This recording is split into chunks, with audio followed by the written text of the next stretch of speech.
nesta noite gloriosa.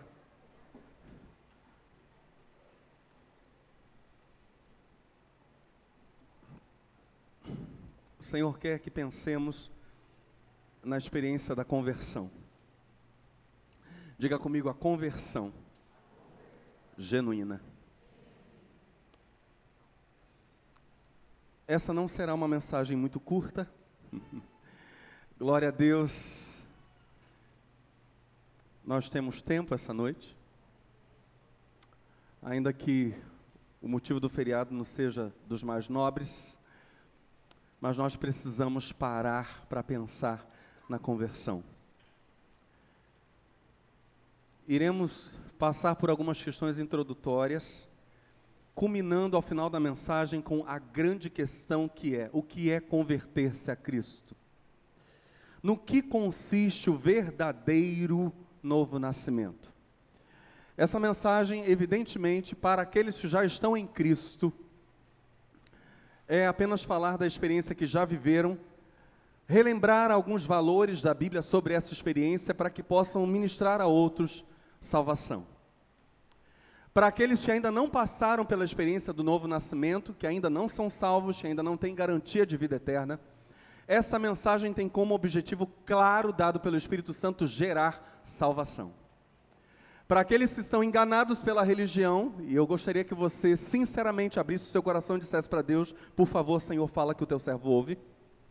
Para aqueles que estão enganados pela religião, essa mensagem é um abridor de olhos. De um modo ou de outro, a todos nós aqui, sem exceção, ou para avivar em nós os valores do que seja o verdadeiro novo nascimento, a genuína conversão, ou para tirar de nós a religião e trazer para nós salvação. Para todos nós, sem exceção, a boca de Deus está aberta nessa noite para falar. A pergunta é: estamos prontos a ouvir? Amém.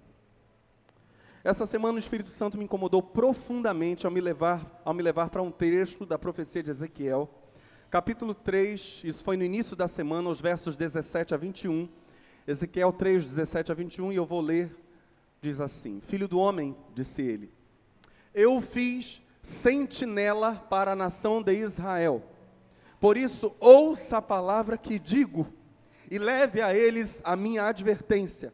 Quando eu disser ao ímpio que ele vai morrer, e você não advertir, nem lhe falar para dissuadi-lo dos seus maus caminhos, para salvar a vida dele, aquele ímpio morrerá por sua iniquidade. Mas para mim, você será responsável pela morte dele, diz o Senhor.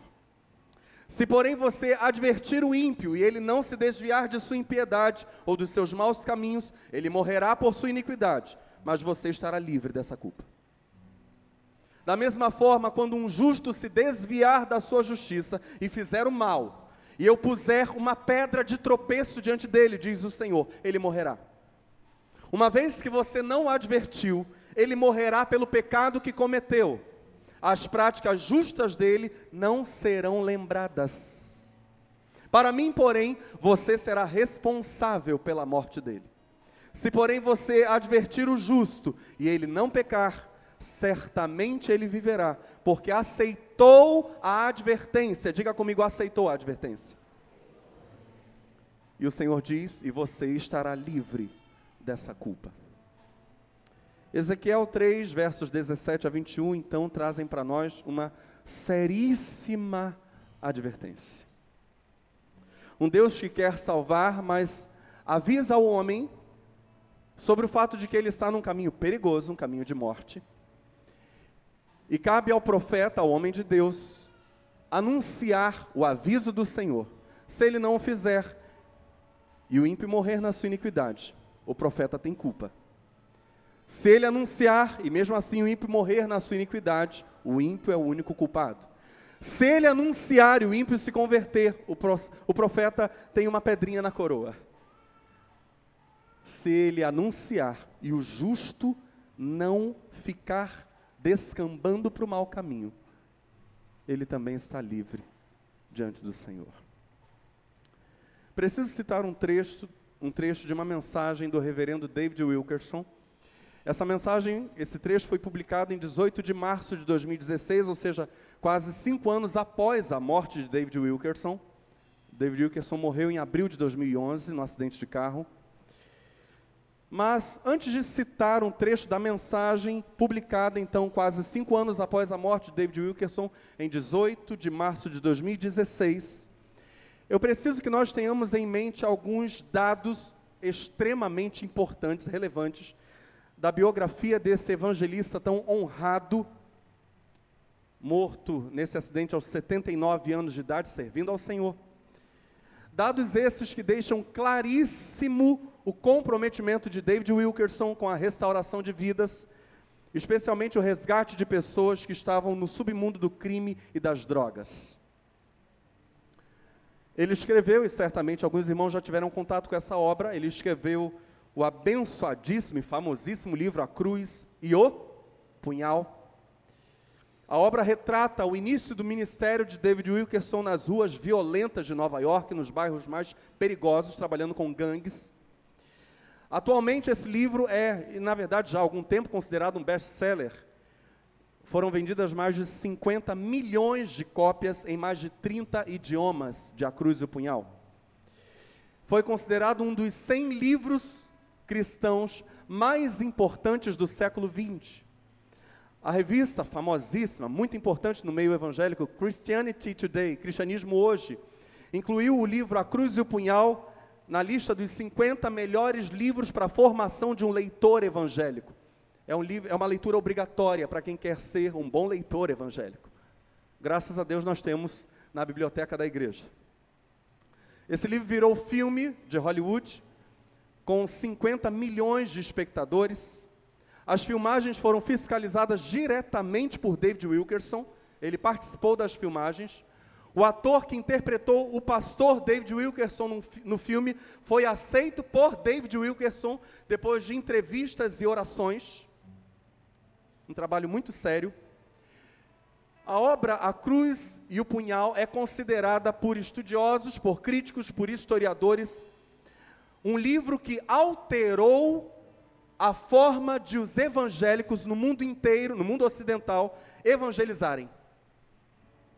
A Cruz e um Punhal foi um marco no século XX para a evangelização mundial, inspirando cristãos por todo o mundo a testemunharem sua fé de uma forma muito mais ousada.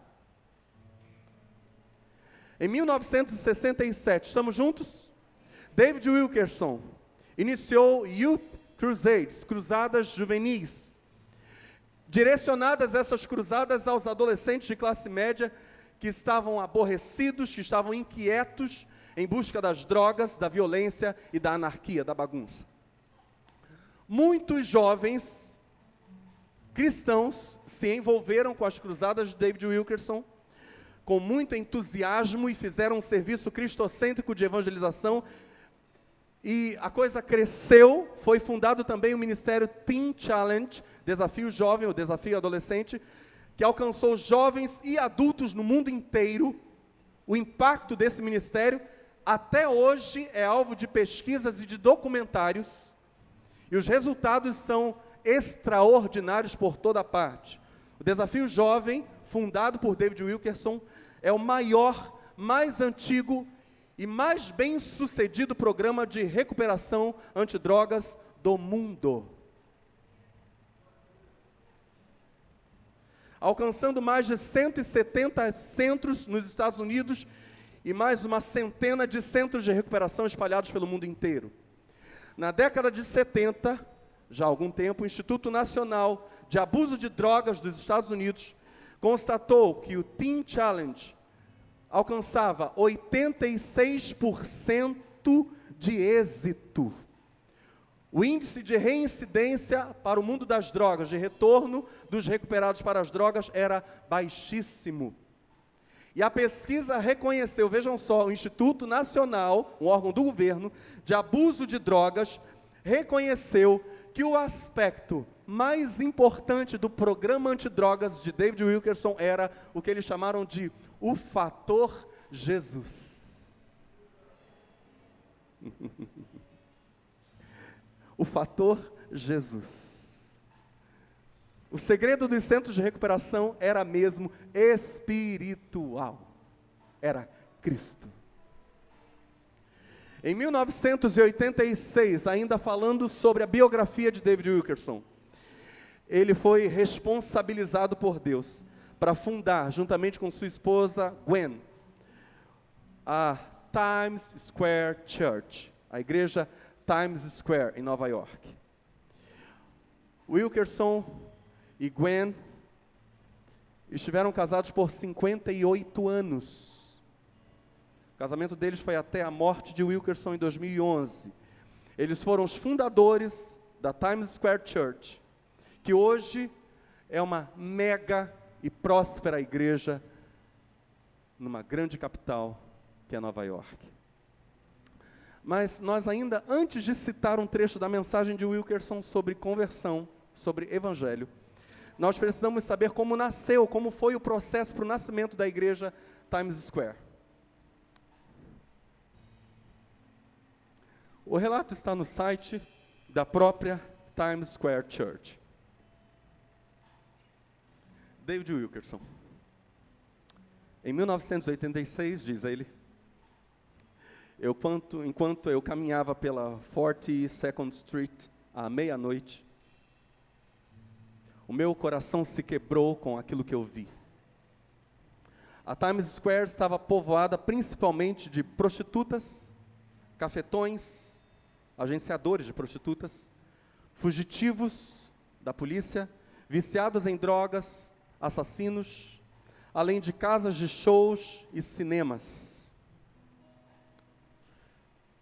David Wilkerson clamou a Deus para que Deus fizesse algo, qualquer coisa, diz ele, para ajudar as pessoas fisicamente destituídas e espiritualmente mortas que ele viu.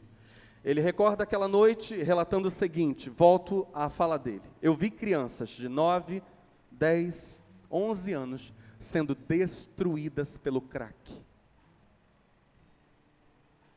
Percorri a 42nd Street, a rua 42, e estavam vendendo crack. Len Bias, um famoso jogador de basquete, tinha acabado de morrer de overdose de crack, e um vendedor na rua gritava, ei, eu tenho material que matou o Len.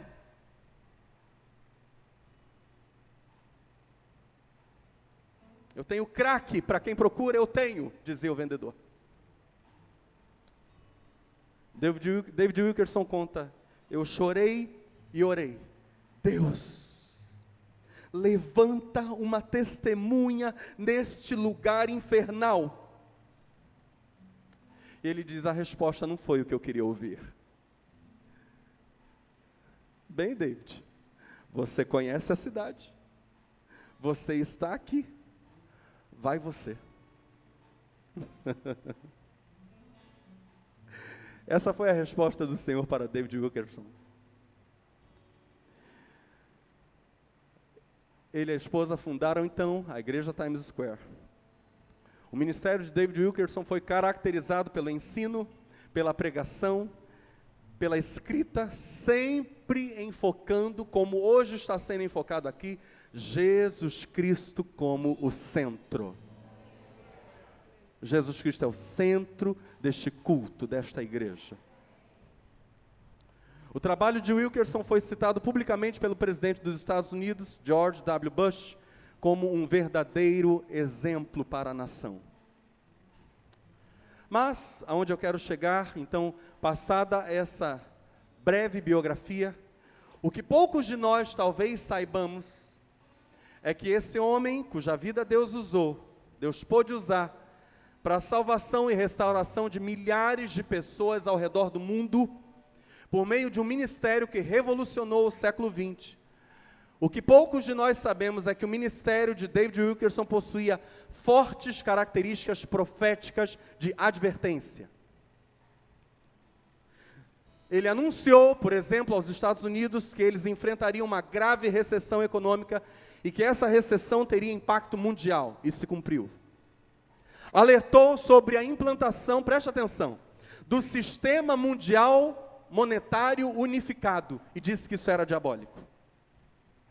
Profetizou em 1974 sobre o crescimento nos nossos dias de algumas coisas, como ocultismo, homossexualismo, inclusive no ambiente das igrejas, da rebelião intensificada e generalizada entre os jovens, da intensificação da perseguição contra cristãos em diversos países, do surgimento de uma grande e evidentemente falsa igreja ecumênica mundial e o despertar espiritual atrás das cortinas de ferro na União Soviética, e caiu a cortina de ferro, e da cortina de bambu, está caindo.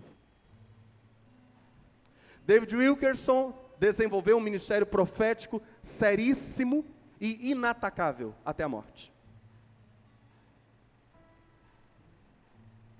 Destacou também o aumento da violência, detalhe, resultado de materialismo e consumismo, empenhou energia para denunciar o estado lamentável do cristianismo, principalmente nos países ocidentais. Firmado na Bíblia, criticou e combateu abertamente a teologia da prosperidade, identificando inúmeros enganos doutrinários nesse movimento. Denunciou pastores que deixaram de pregar a cruz, a santidade, o pecado, o juízo e a volta de Cristo. E proclamava abertamente: evangelho diluído, evangelho fraco, evangelho que não fala do pecado, não é evangelho de modo nenhum. Não é evangelho de Cristo. Eu falei da biografia de David Wilkerson, e aqui eu encerro a parte biográfica para entrar no trecho da mensagem, para deixar bem claro para nós que não estamos falando de alguém que não saiba o que é amar o perdido. Não se trata disso. Estamos falando de alguém, e vamos citar agora a palavra de alguém, que morreu amando, servindo, lutando pela restauração de uma sociedade decadente. Estamos juntos? Cito então trecho da mensagem do reverendo David Wilkerson, publicada em 18/3/2016. O evangelho pela metade é uma abominação ao Senhor. Como você pode ver, diz ele, eu poderia te escrever dizendo: Jesus te ama e quer te abençoar. Ele quer que você ame a vida que tem. Ele deseja te dar milagre atrás de milagre. Mas isto é só a metade do evangelho. O evangelho completo também inclui avisos acerca do engano do pecado.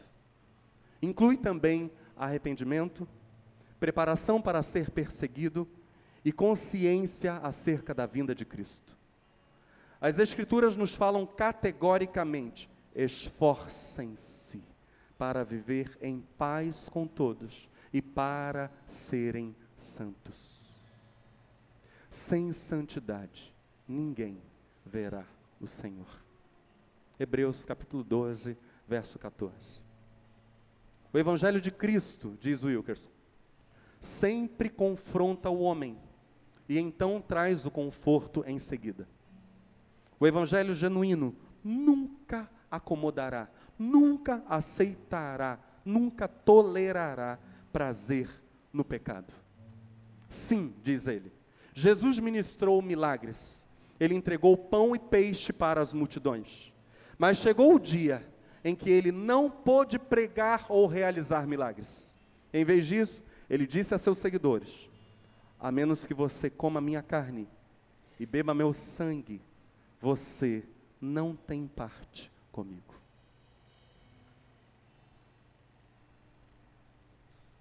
E aqui o Wilkerson fala de Jesus em João capítulo 6, verso 53. Dr. Joaquim Jeremias, um teólogo luterano, alemão, piedoso, renomado, uma das maiores autoridades mundiais em estudos do Oriente, hebraico bíblico, aramaico, professor de Novo Testamento, ele refletiu com muita profundidade sobre o novo nascimento. Eu quero me unir agora a Joaquim Jeremias nesse pensamento, visto que Joaquim Jeremias foi extremamente usado por Deus para trazer às claras várias nuances do hebraico e do aramaico para uma compreensão mais exata dos textos bíblicos. Joaquim Jeremias, usado por Deus, diz o seguinte: Jesus contempla como as pessoas correm para a própria perdição. Tudo está por um fio, é a última hora. O prazo final, o prazo derradeiro está se esgotando. Incansavelmente, Jesus aponta para o caráter ameaçador da situação. Ele diz: você não vê que você se encontra na condição do acusado que aguarda diante do tribunal e que não há jeito de você ganhar a causa? É o último minuto para que você acerte as contas com seu adversário. Isso é fala de Jesus em Mateus capítulo 5, é o alerta de Jesus para que ninguém tape os ouvidos para a mensagem da salvação. Então não vês que te encontras na situação do administrador que está com a faca encostada na sua garganta, porque os seus erros foram descobertos. Aprenda com ele. Ele não deixa as coisas correrem, mas age com decisão quando tudo está em jogo. A qualquer momento pode soar o grito: o noivo está chegando!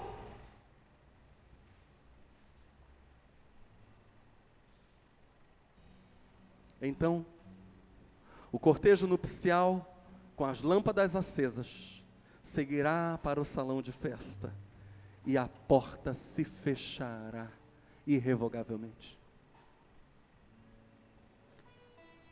Quantos aqui têm fome e sede de Deus?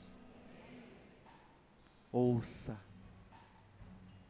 Numa palavra, dê meia volta enquanto ainda há tempo. A conversão é a exigência da hora. A conversão é necessária, não só para aqueles que são chamados de pecadores, mas também e até mais para os que, segundo o julgamento do mundo, não precisam confessar pecados. Para os honestos, para os piedosos, que não cometeram nenhum pecado grosseiro, é para eles que a conversão é mais urgente. Porque eles estão iludidos. O que Jesus diria ao exigir: convertam-se? Nós pensamos em metanoia, mudança de mente, em metanoem, mas isso não é tudo. As parábolas de Jesus falam de uma linguagem mais clara e mais simples. A mudança acontece com eis e alton de elton. Volte à razão, recobre a razão, converta-se. O primeiro passo para isso é o reconhecimento da culpa. É interessante que Jesus nos conta a parábola do fariseu e do publicano indo ao templo a orar, e o publicano, cobrador de imposto, não ousava levantar os olhos para o céu e não ousava sequer juntar as mãos ou erguer as mãos para os céus. A Bíblia diz que, ao contrário, aquele homem batia no peito, não levantava os olhos, batia desesperadamente o peito, dizendo: ó Senhor, tem piedade de mim, ainda que eu seja tão pecador. No grego a expressão é torramartolô. Ó Senhor, um pecador. Ó Senhor, tem misericórdia de mim, ainda que eu possua uma natureza tão diferente da tua, ainda que sejas tão santo e que eu seja tão pecador. A ideia do publicano aqui é o contraste entre um Deus que é luz e um homem que está na escuridão.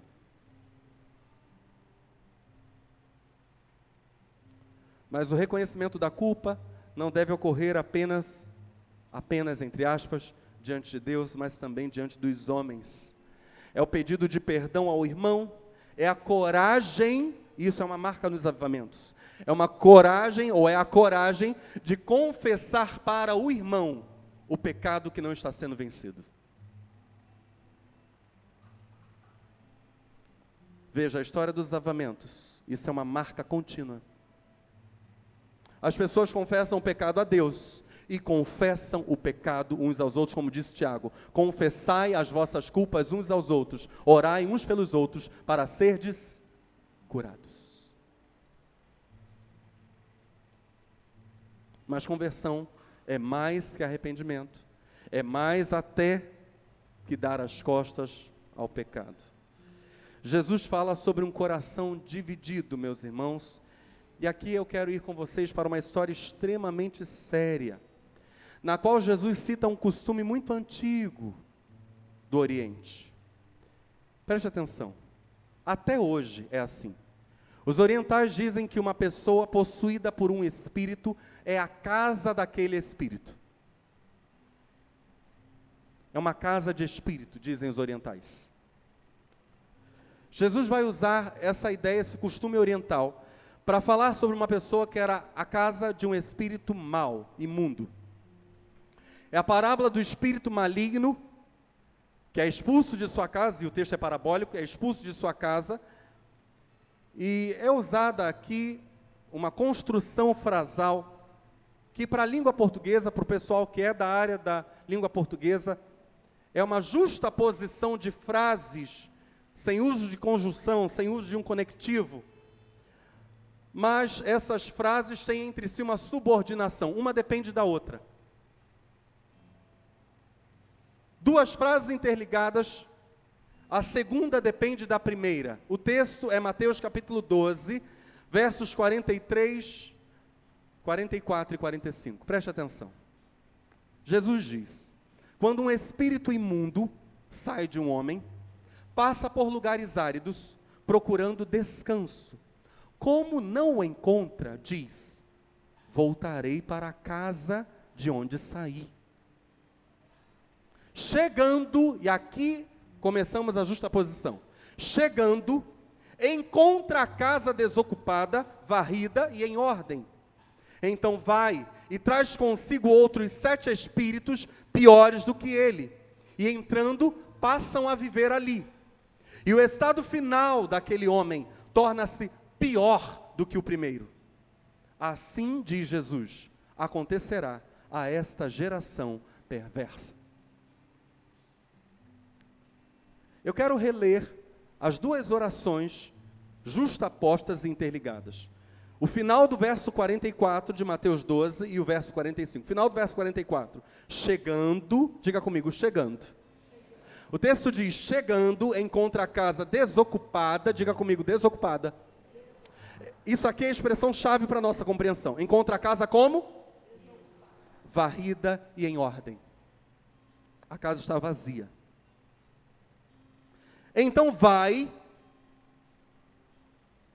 e traz consigo outros 7 espíritos piores do que ele, e entrando, passam a viver ali. A ideia é a seguinte: se, e esse é o condicional, se o espírito imundo, costumeiramente chamamos de demônio, se o demônio voltar e achar a casa vazia, nesse caso, se ele encontrar, ele voltará com um reforço 7 vezes maior. O detalhe que esse 7 aqui é, dentro da literatura judaica, uma expressão simbólica.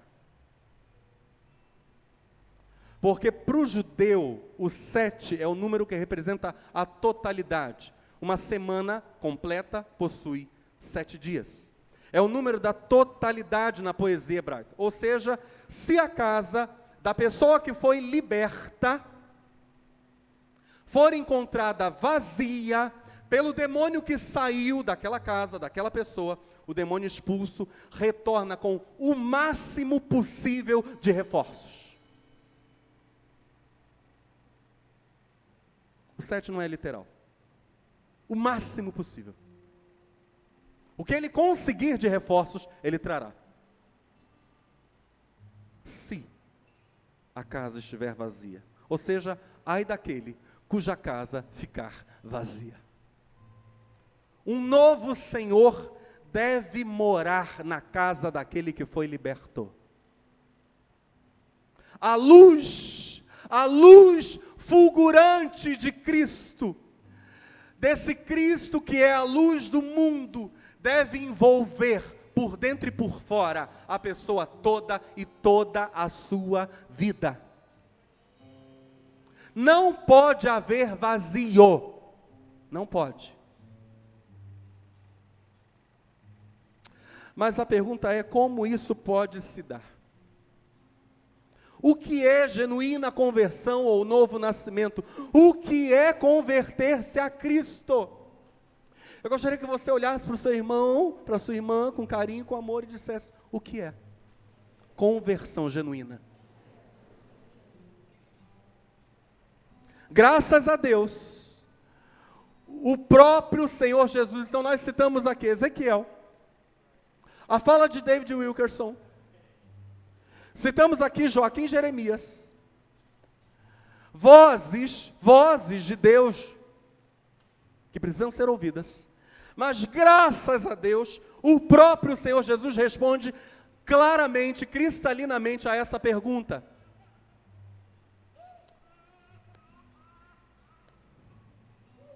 Naquele momento, os discípulos chegaram a Jesus e perguntaram: quem é o maior no reino dos céus? Chamando uma criança, colocou-a no meio deles e disse: eu lhes asseguro que, a não ser que vocês se convertam e se tornem como crianças, jamais entrarão no reino dos céus. Portanto, quem se faz humilde como esta criança, este é o maior no reino dos céus. Quem recebe uma destas crianças em meu nome, está me recebendo. Mas se alguém fizer tropeçar um destes pequeninos que creem em mim, melhor lhe seria amarrar uma pedra de moinho no pescoço e se afogar nas profundezas do mar. Observe que antes de dizer quem é o maior, porque essa foi a pergunta dos discípulos para o Senhor, Jesus responde dizendo quem é aquele que entra no reino. Primeiro ele diz: vamos ver quem é que entra. Depois a gente fala sobre quem é o maior. Jesus prefere responder com uma fórmula típica do judaísmo, uma expressão, um modo de falar tipicamente judeu. Algo que muitas vezes aparece no Antigo Testamento, que são as expressões, que são as fórmulas de entrada. Por exemplo, quem subirá ao monte do Senhor, diz o salmista, aquele que tem mãos limpas e coração puro. Quem subirá? Fórmula de entrada, e Jesus responde assim. Mas há um detalhe muito sutil aqui no grego, no texto original. Jesus utiliza o verbo strefo, que significa voltar, dar meia volta, mas a ideia é de novamente, de novo fazer uma coisa. Diga comigo: novamente. Jesus está falando sobre fazer algo de novo. A tradução precisa será a seguinte: amém, eu vos digo. Se não, olha só, se não voltardes a ser crianças, novamente ser criança, não entrareis no reino de Deus. Para Jesus, converter-se é voltar a ser criança.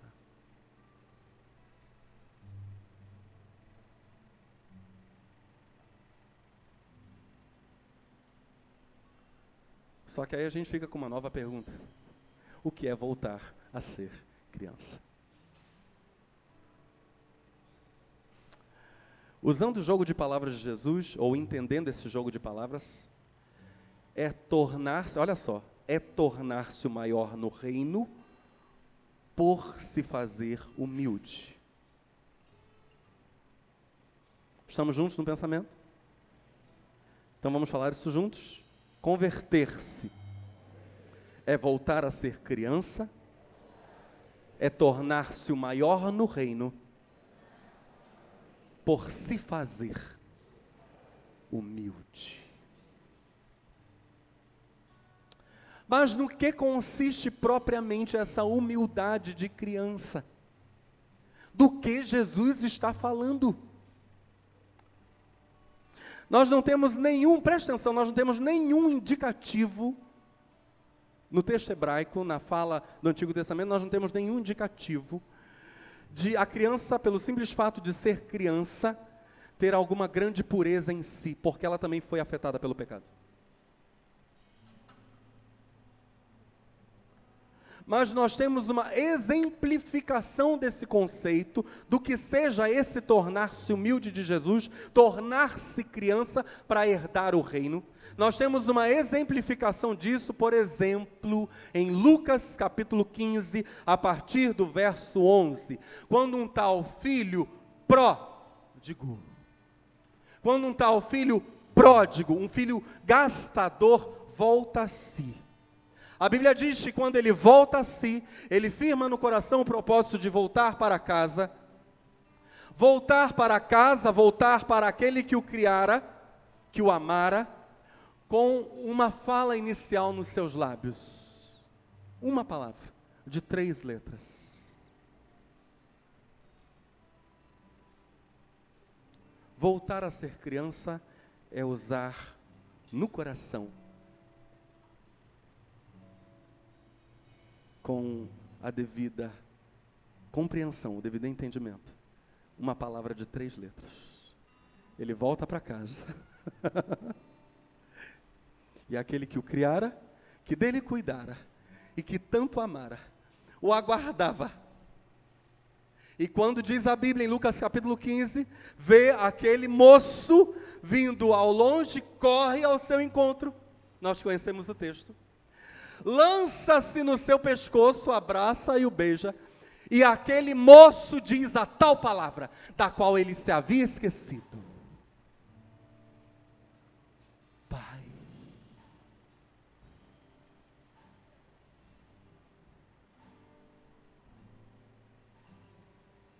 Pai.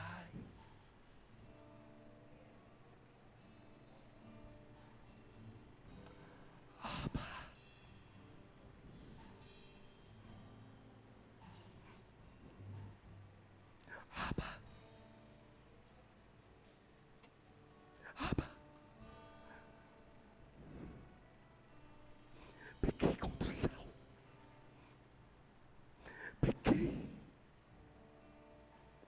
Pequei diante de ti. Não sou digno de ser chamado teu filho. Abba. Converter-se é reaprender a dizer Abba.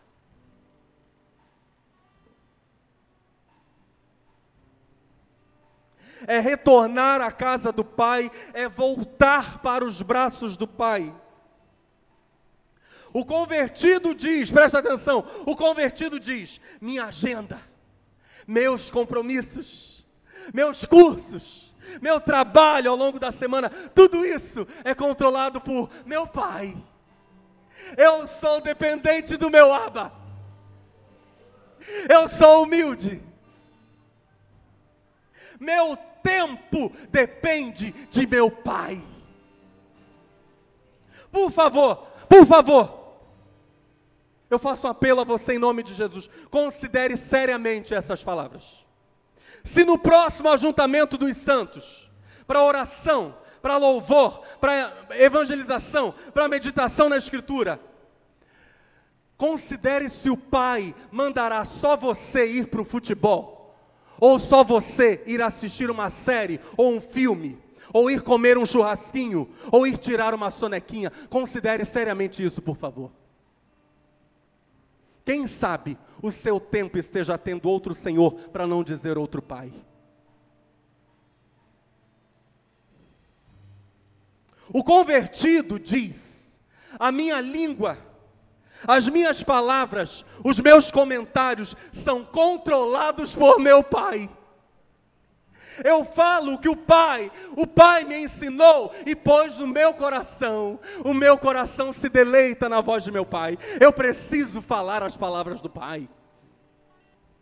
Minhas palavras dependem de meu Pai.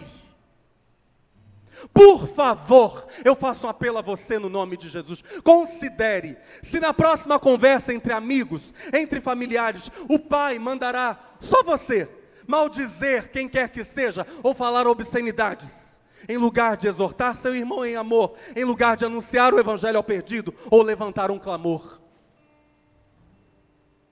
Quem sabe a sua língua ainda tenha um outro Senhor, para não dizer um outro Pai.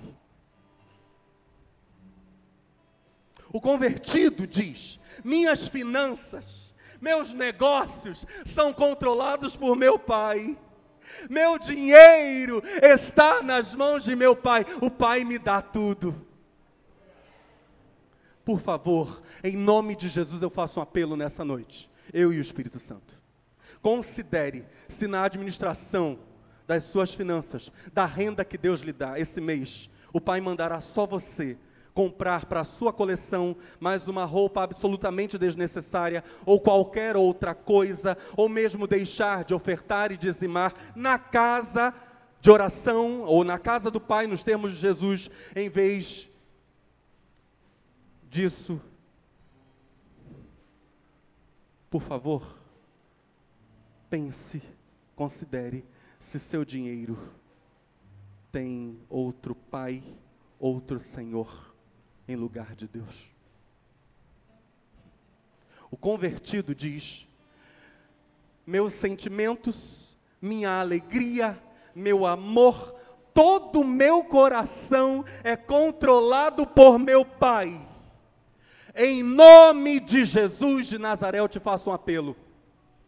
Considere se você tem licença, só você tem licença do Pai para viver com uma extrema ansiedade, com ingratidão, com incredulidade, com desamor, em lugar de andar com seu coração transbordando de ações de graças, de confiança, de perdão para o próximo, de misericórdia. Quem sabe o controle do seu coração ainda esteja nas mãos de outro Senhor, para não dizer de um outro Pai. Eu quero encerrar com a poderosa profecia de Joel.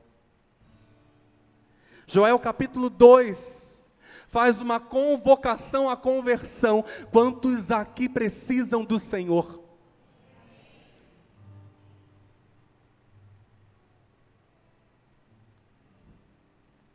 O ar que respiramos, a força para trabalhar, o coração que bate no nosso peito, tudo vem do Pai.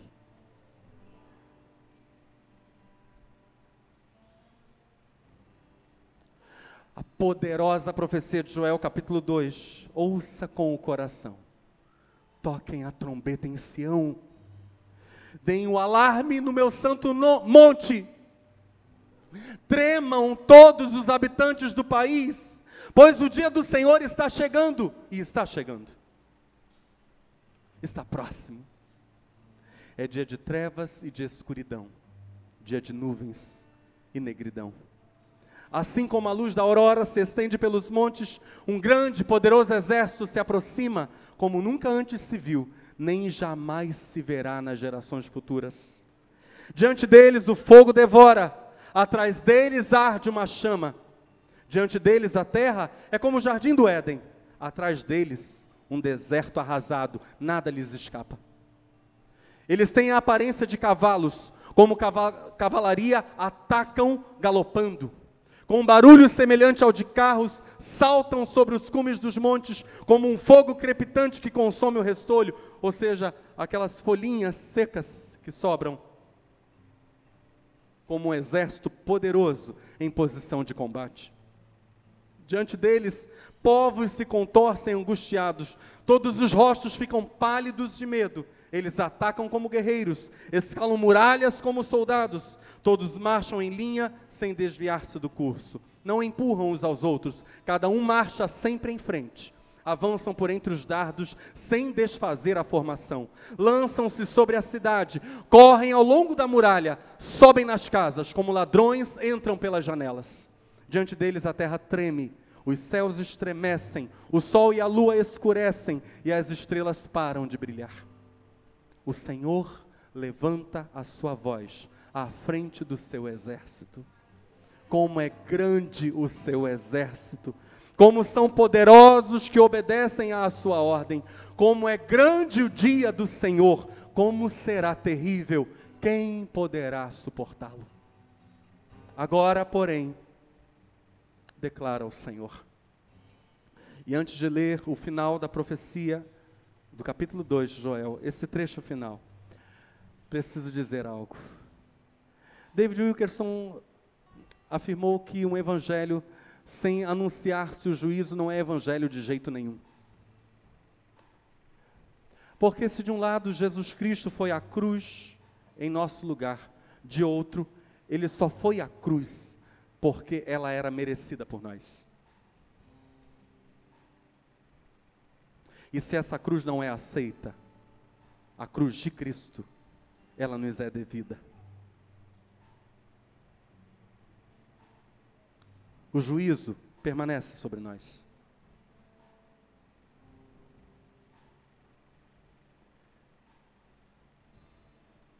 Agora, porém, declara ao Senhor: voltem-se para mim. Voltem-se para mim de todo o coração. De todo o coração. De todo o coração.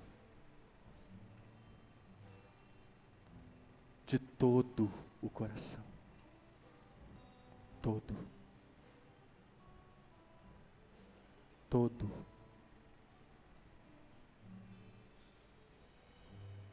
Você está aí, você está ouvindo. A sua alma ouve o Espírito de Deus.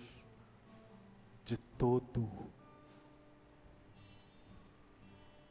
Voltem-se para mim, diz ele, de todo o coração.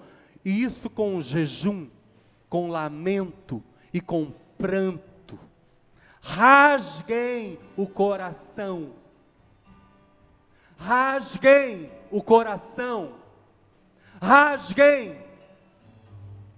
Rasguem. Rasguem o coração, rasguem. Rasguem o coração e não as vestes. Voltem-se para o Senhor, o seu Deus, pois Ele é misericordioso e compassivo, muito paciente e cheio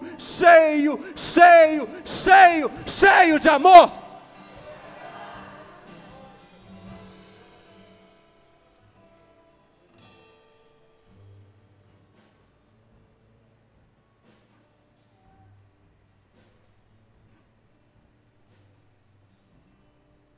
Por favor, feche os seus olhos.